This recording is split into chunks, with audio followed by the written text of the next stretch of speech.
मामा जी से भी मैं कहना चाहूँगी आपके माध्यम से कि लाडली बहनें बहुत अच्छे तरीके से आपके छल को समझ चुकी हैं। पूरा भ्रष्टाचार मचा हुआ है। कागज में सब कुछ उनका विकास दिख रहा है, पर जमीन पर कुछ नहीं। तो कहीं भी गिरती लगा दी, पत्थर रख दिया, नारियल फोड़ दिया, बस विकास हो गया। ये विकास हुआ है पूरे बड़े कि आपको 2-3 चुनाव के 2-3 महीने पहले से ही क्यों याद आई बहनों की? 18 साल से क्या कर रहे थे उस समय? क्या बहनें नहीं थी?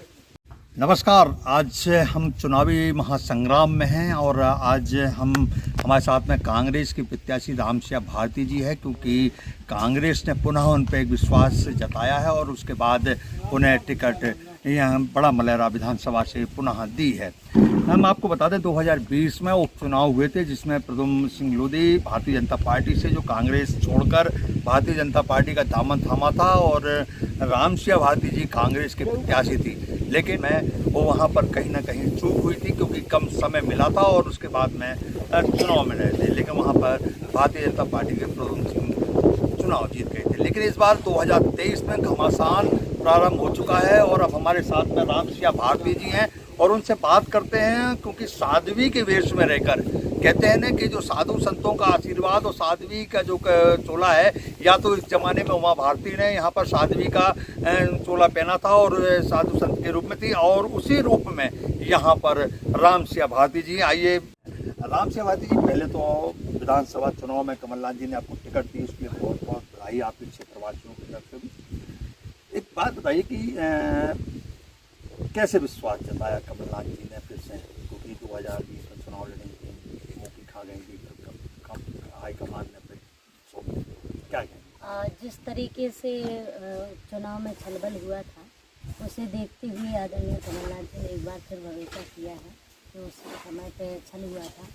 तो इस बार क्योंकि जनता को उस समय छला गया था, तो इस बार पुनः एक बार फिर ये टिकट केवल रामसिया भारती को नहीं, ये बड़ा मलहरा के एक वोटर को दी गई है और यहाँ की हमारे विधानसभा क्षेत्र की एक जनता इस चुनाव को लड़ेगी।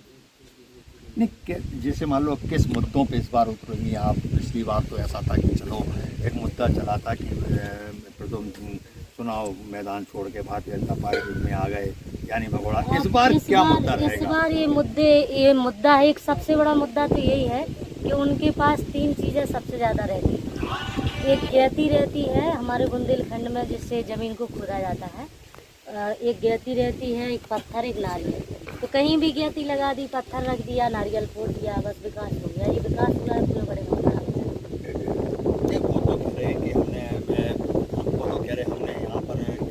लेके आ गए, सीएम राइस 5 विद्यालय। हाँ, तो मैंने आपको बताया ना कि उसी प्रकार से बस गिरती लगा दी, पत्थर रख दिया, नारियल फोड़ दिया और बस वही विकास हो गया। यही विकास तो बड़ा मलहरा में दिख रहा है, पूरी क्षेत्र की जनता जानती है। लाडली बहना योजना भी 1-1 हज़ार रुपये सब बहनों के घर पे आ रहे हैं, तो एक उनका कहीं ना कहीं दिक्कत है।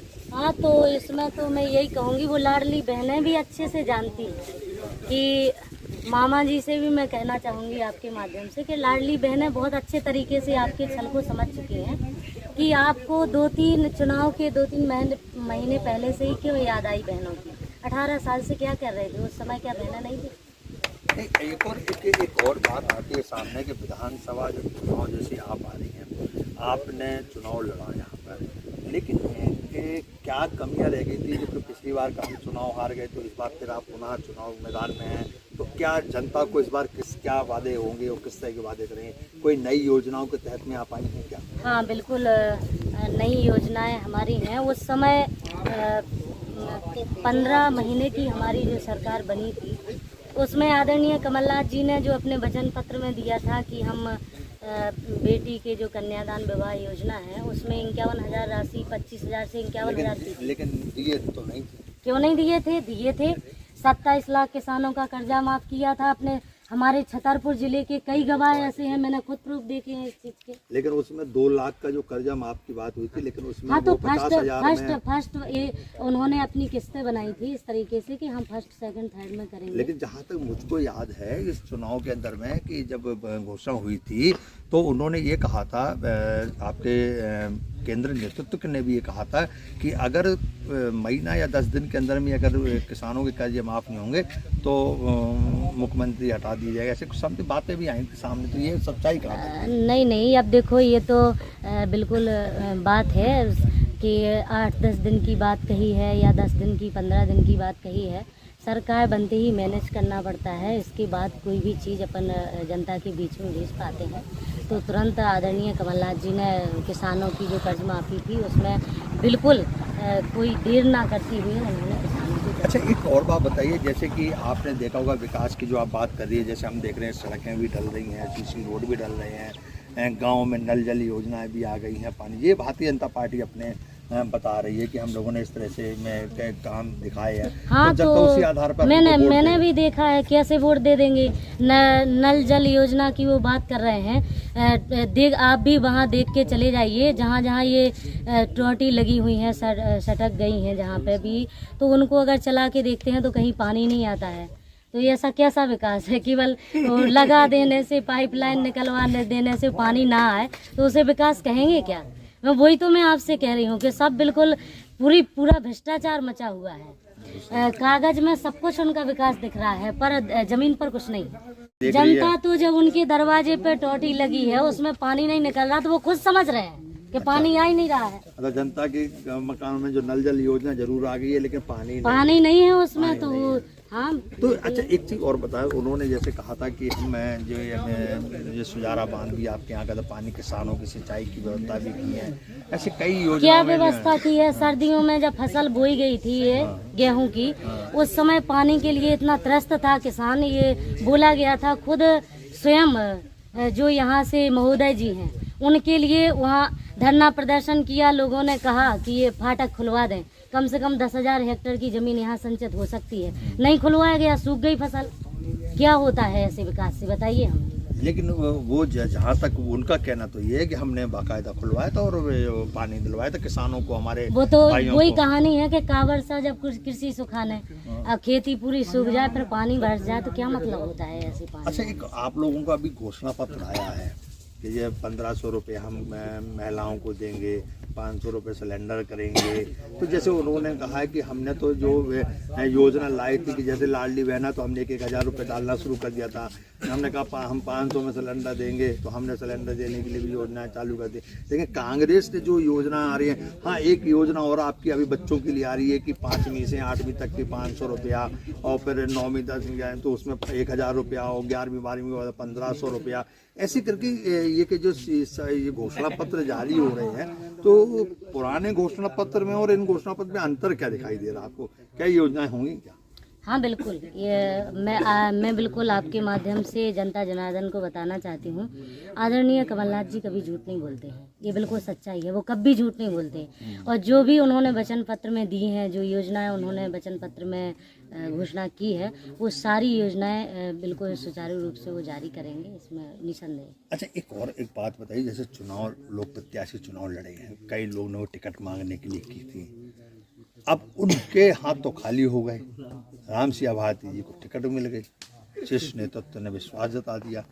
अब जो वो विरोधपन चल रहा है उनके बीच में, उन्हें राम सिंह भारती जी कैसे मनाएंगे और अपने खेमे में लेके आएंगे, कैसे आएंगी? वो बिल्कुल सब आएंगे। देखिए, जब सब लोग टिकट मांगते हैं, एक साल लोकतंत्र में ऐसी व्यवस्था है कि सभी टिकट मांग सकते हैं, सबका अधिकार है। सब लोग मांग रहे थे, हम लोग मिलके, हम लोगों में ना कभी टिकट मांगते समय विरोधाभास रहा है। अब और हम लोग हमेशा मंचों से भी कहते रहे हैं कि हम लोग जिसको भी टिकट मिलेगी एक साथ रहेंगे।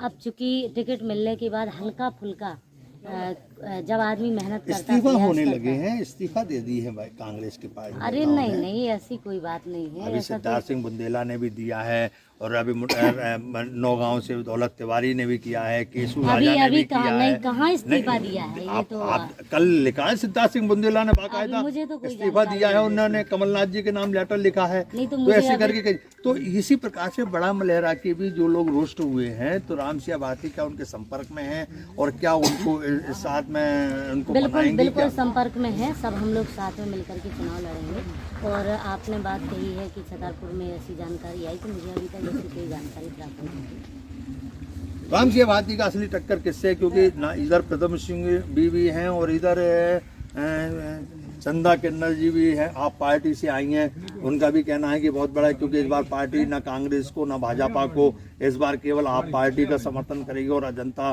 बाकायदा आशीर्वाद देगी हमको। तो ये क्या मानती हैं, आपकी असली फाइट किससे होनी है? देखिए, ये सीधी सी बात है कि ये भ्रष्टाचार के खिलाफ लड़ाई है और जनता इसे अच्छी तरीके से जानती है और इसका जवाब तो 17 नवंबर को जनता को देना है। जनता को देना है।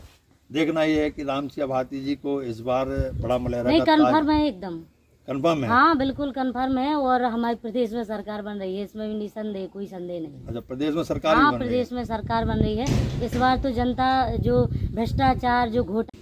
जी, ये थी रामसिया भारती जी, जिन्होंने हम लोग लगातार इनके क्योंकि जनसंपर्क में थी और हमने इस गांव में आके उनका इंटरव्यू लिया कि हम लोग देखते हैं कि इस बार रामसिया भारती जी की अगर जनता ने यहाँ आशीर्वाद दे दिया और विधायक बनेंगे तो किस तरह के उनके प्राथमिकता रहेंगे और किस तरह के उनके काम रहेंगे।